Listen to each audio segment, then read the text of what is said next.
നിങ്ങളിലേക്ക് സ്വർണ്ണവില കൃത്യമായി എത്തിക്കുന്ന ഈ ചാനൽ സബ്സ്ക്രൈബ് ചെയ്യാനും നോട്ടിഫിക്കേഷൻ ലഭിക്കുവാനായി ബെല്ലൈക്കൺ അമർത്താനും മറക്കരുത്. അതുകൂടാതെ നിങ്ങളുടെ ഓരോ ലൈക്കും വിലപ്പെട്ടതാണ്. ലൈക്ക് ചെയ്യാൻ മറക്കരുത് കേട്ടോ.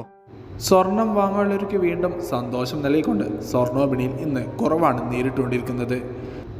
രാജ്യാന്തര വിലയിലുണ്ടായ ഇടിവാണ് കേരളത്തിലും സ്വർണ്ണവിപണിയിൽ പ്രതിഫലിച്ചത്. നിലവിൽ ആഗോള സ്വർണ്ണവില ട്രോയ് ഔൺസിന് $3,350 പരിധിയിലാണ് ഇപ്പോൾ വ്യാപാരം പുരോഗമിക്കുന്നത്.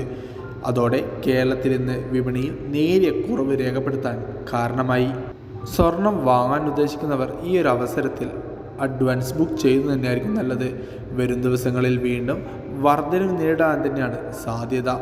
സംസ്ഥാനത്ത് ഇന്ന് 1 ഗ്രാം സ്വർണത്തിന് 5 രൂപയും 1 പവന് 40 രൂപയുടെയും ഇടിവ് രേഖപ്പെടുത്തിക്കൊണ്ട് ഇന്നത്തെ 22 കാരറ്റ് സ്വർണ്ണവില 1 ഗ്രാമിന് 9,295 രൂപയിലും 1 പവന് 74,360 രൂപയിലുമാണ് വ്യാപാരം പുരോഗമിച്ചുകൊണ്ടിരിക്കുന്നത്.